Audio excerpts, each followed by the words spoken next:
This video is co-sponsored by Abudai Piles Hospital. BRS party अध्यक्ष व तेलंगाना के मुख्यमंत्री के चंद्रशेखर राव नागपुर पहुंचे, जहां उन्होंने पत्रकारों से चर्चा करते हुए कहा कि राष्ट्रीय जल ऊर्जा नीति को तत्काल बदलना होगा। हर क्षेत्र में सुधारात्मक बदलाव की आवश्यकता है। विकास मामले में निजीकरण को अनुचित ठहराते हुए उन्होंने कहा है कि सरकारी उपक्रम के कार्य भी अधिक उत्पादक हो सकते हैं। तो वही विदर्भ राज्य निर्माण की मांग का समर्थन करते हुए के चंद्रशेखर राव ने कहा कि छोटे राज्यों के निर्माण की मांग पर विचार किया जाना चाहिए। गुरुवार को बीआरएस कार्यकर्ता सम्मेलन के सिलसिले में आए तेलंगाना के मुख्यमंत्री ने पत्रकारों से बातचीत की। इस दौरान उन्होंने आंकड़ों के साथ दावा किया है कि देश में आवश्यकता से अधिक पानी की उपलब्धता है। सही नियोजन होने पर प्रत्येक एकड़ खेती की सिंचाई के लिए पानी उपलब्ध होगा। प्रत्येक घर में पानी के नल लगाए जा सकते हैं। ऊर्जा के संबंध में भी ऐसी ही स्थिति है।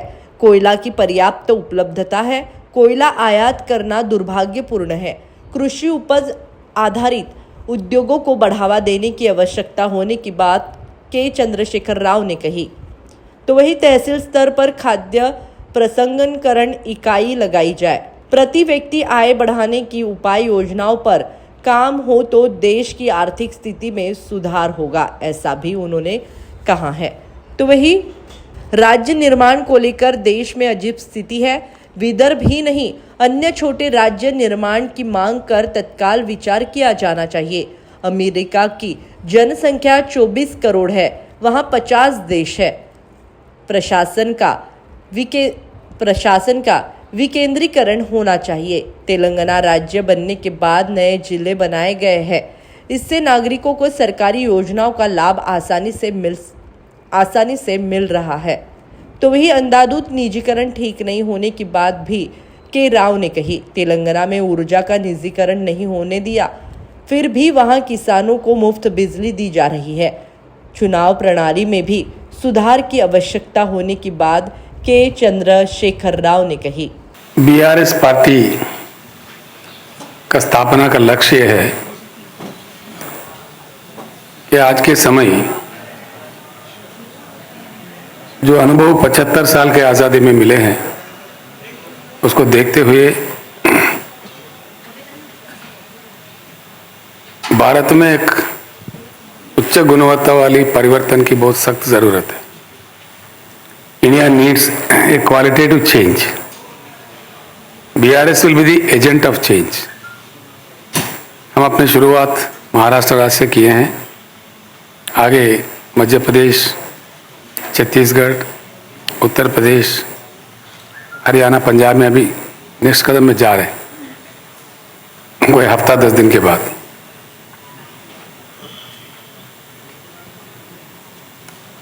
देश में जो होना चाहिए था इतनी लंबी समय में, वो हो नहीं पाया।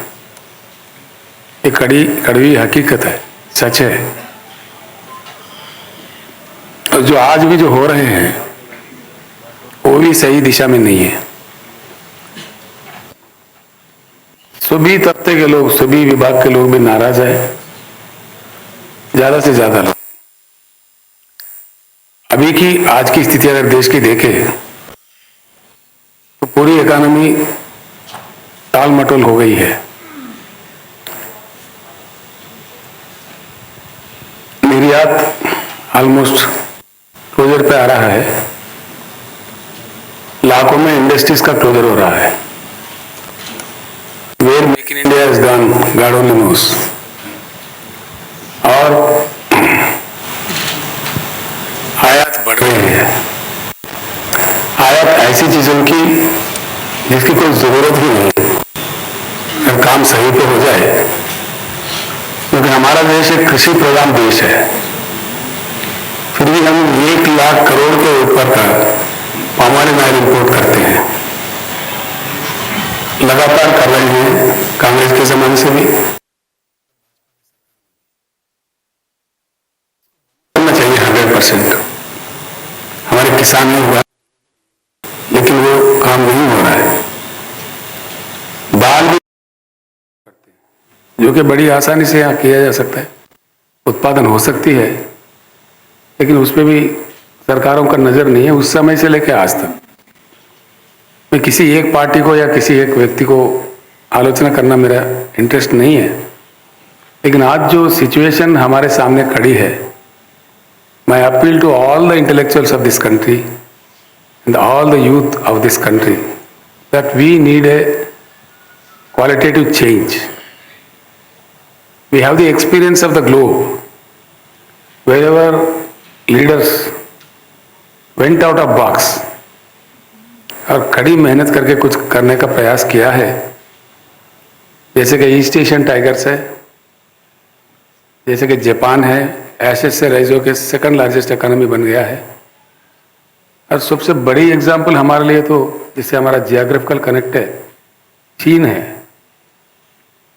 Till 1980, the GDP of China was lesser than India.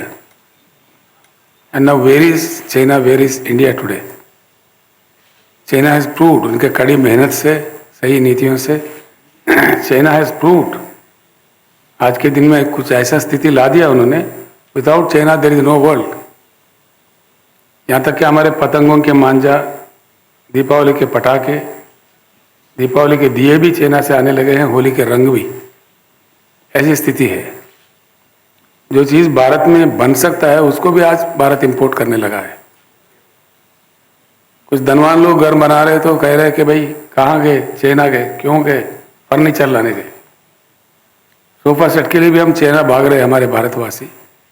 तो ये साफ इंडिकेट करता है कि there is a need for a greater change style of functioning of India. और कई अन्य चीज़ है, we need to make some structural changes. संविधान को लेकर के भी, जुडिशरी को लेकर के भी, इकोनॉमिक रिफॉर्म्स भी होना चाहिए, कॉन्स्टिट्यूशनल रिफॉर्म्स होना चाहिए, इलेक्टोरल रिफॉर्म्स भी होना चाहिए, एडमिनिस्ट्रेटिव गवर्नेंस का भी सिस्टम बदलना चाहिए। We should get out of this routine. until unless we should get out of the box and get out of this routine, this country will not be able to flourish. Elections do come and go. Parties may win, parties may lose. ये तो चलता ही रहता है। लेकिन unless there are some structural changes, India will never be able to catch up with the world. कुछ ऐसी चीज़ें हैं, बड़ा ही दुखदायी है। खास तौर पर दो चीज़, पानी और बिजली। इसके लिए पूरी भारत तरसता है। मैंने कई किताबें पढ़ी है, कई बुद्धिजीवियों से, कई शास्त्रियों से मैंने बात किया है, कहीं से सही समाधान नहीं निकलता। We have the water availability more than the requirement of the country. The rainfall of India is about 1,40,000 TMC. 50% of the water gets evaporated, and rest 50%, that's about 70,000 TMC. हमारे नदियों में बहता है शुद्ध पानी, जिसके आज तक भारत ने उठाया है सिर्फ 20-21 हज़ार का। जो प्रोजेक्ट्स बने हैं जैसा कि इंदिरा सागर, नागार्जुन सागर, हीराकूट, ऐसे प्रोजेक्ट्स में सिल्टेशन भी आ गया है, उसमें 1/4 या 1/3 भर भी गए हैं। The real use of water is about 18,500-19,000 TMC। बाकी पूरे पानी समंदर में बह जाता है। 75 साल का ये स्टोरी है। देश के 15 प्रधानमंत्री बने, कई लोग 100 लोग मुख्यमंत्री बने, नीतियां नहीं बदल पा रहे हैं। There is an urgent need to review the water policy of India, that totally needs to be changed.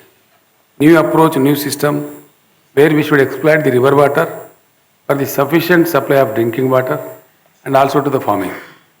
ये दोनों भी चीज़ बहुत सख्त ज़रूरत है, लेकिन इस पर कोई ध्यान नहीं है। नेहरू जी के समय में जो प्लानिंग चला उस समय में कुछ मात्रा में हुआ है। अब उसके बाद में द कंट्री हैज़ ड्रिफ्टेड। आज तक कोई किसी ने भी इसके बारे में ध्यान या जिस तरह से देना चाहिए उस तरह से नहीं दे पाए। और बिजली का भी वही हाल है। बिजली हमारे देश में ये बहुत कम लोग जानते हैं, हकीकत है। आंकड़े मेरे नहीं हैं, केंद्र सरकार के हैं, कोल मंत्रालय के हैं। अब तक जो डिटेक्टेड है, ऑलरेडी जो डिटेक्ट करके पाया गया है, the coal reserves in the land of India are about 361 billion tons, जो कि थर्मल पावर, जो फर्म पावर होता है, पावर तो 5-6 किस्म का है, लेकिन फर्म पावर सिर्फ 1-2 ही होते हैं. One is atomic power, another one is thermal power. Hydel power, solar power, all these are there but they are not firm. These are only 2 firm powers. लेकिन एटॉमिक पावर को लेकर हमारे देश में भी, पूरे विश्व में भी कुछ विवाद है. चेरनोबिल के विस्फोटन जो रशिया में हुआ है, उसके बाद में काफ़ी विवाद है. But thermal power has the global acceptance. इसमें सुपर क्रिटिकल आ गए हैं अभी, जो लेस पोल्यूटेड है, वो चीज़ पूरी दुनिया में चलता है. और जो कोयला हमारे पास उपलब्ध है पूरे देश में, विस्तार भंडार, 361 बिलियन टन, इसको सही संतुलित करके हाइडल, सोलार और थर्मल पावर को संतुलित करके यूज़ करे. The existing coal reserves already which have been already detected, और आगे भी है, लेकिन जो पाया गया है वो 150 साल तक के लिए पूरे भारत को 24 घंटा उच्च गुणवत्ता वाली पावर देने के लिए पर्याप्त है. ये मेरे नहीं है बात, ये शास्त्रज्ञों की बात है, एक्सपर्ट्स के बात है, मैंने उनसे चर्चा की है, लेकिन इसकी तरफ पे कोई ध्यान नहीं है. ये पूरी दुर्भाग्यपूर्ण बात है. इसमें भी बदलाव आना चाहिए. The total water policy of India needs to be changed unless we change that. अब देखिए, मैं इसलिए कह रहा हूँ, I am telling this with a responsibility. Why water wars in India? It is hard to understand. Ravi Sutlej के लिए 3 राज्य लड़ते हैं, पंजाब, हरियाणा और राजस्थान. महानदी को लेकर 3 राज्य लड़ते हैं, मध्य प्रदेश और उड़ीसा, छत्तीसगढ़, इन तीनों में लड़ाई है. कावेरी को लेकर मद्रास में और कर्नाटक में लड़ाई है. कृष्णा गोदावरी को लेकर महाराष्ट्र, कर्नाटका, तेलंगाना और आंध्रा, इन लोगों के बीच में लड़ाई है. राज्यों को क्यों लड़वा रहे हैं? पानी नहीं है ये बात नहीं है, पानी पर्याप्त है. इस प्रकार से लेना है, पानी ले सकते हैं. मोर देन, पानी सरप्लस है. We have about 41 crores of cultivable land in India, which is more than America and more than China. पूरे दुनिया में हमारा फूड प्रोसेसिंग करके हमारे खाना जा सकता है, लेकिन unfortunately we are eating McDonald burgers and McDonald pizzas, which is quite unfortunate. ये बात बदलना चाहिए. भारत का खाना बाहर जाना चाहिए, फूड प्रोसेसिंग इंडस्ट्री का बढ़ावा देना चाहिए. वो नहीं हो रहा है. हर जगह, हर तहसील में लग सकते हैं फूड प्रोसेसिंग यूनिट. इसमें करोड़ों करोड़ों युवा को नौकरी भी मिल सकता है, लेकिन इसके तरफ भी कोई ध्यान नहीं है. This is why we feel that it needs to be changed in toto. Change should be radical. ऐसा वैसा चेंज से नहीं होगा, इसको मूल रूप से चेंज करना पड़ेगा. Power policy also needs to be a change. A new water policy, a new power policy should be drafted for the country. Then only we will be able to address the shortages and the problem in these 2 issues. और दूसरी चीज़ भी है, हम अपने राजधानी में जाते हैं दिल्ली, कभी कभी आधा घंटा, कभी 45 मिनट भी चक्कर लगाने पड़ते हैं. We are hovering in the air. आप सभी लोग जानते हैं, बिकॉज ऑफ ट्रैफिक कंजेशन. कहीं जाइए आप, हमारे एयरपोर्ट्स में इंफ्रास्ट्रक्चर ठीक नहीं है. इस प्रकार का एक्सपेंशन होना चाहिए, नहीं होता है. हमारा रोड में काफ़ी इम्प्रूवमेंट होना चाहिए, जो नहीं हो रहा है, नहीं हो पा रहा है. और हमारे रेलगाड़ियाँ जो चलते हैं, सेकंड लार्जेस्ट रेलवे है हमारे पास. ये बड़ी अजीब बात है, किसी एक में भी परफेक्ट इंफ्रास्ट्रक्चर नहीं है इतने साल के बाद भी. काफ़ी दुखदायी बात है. पानी का मैं ख़त्म कर लूँ. Aspire International School, Nagpur has been dreaming with aspiration since its inception, and we are marching forward with a big bang in our ventures. Our school has all the amenities for sports, laboratory for languages, maths, science and IT lab, playway methods, engaging activities and moral values are the basis of our procedure. Value-based teaching in incorporation of morals are the gist of our curriculum.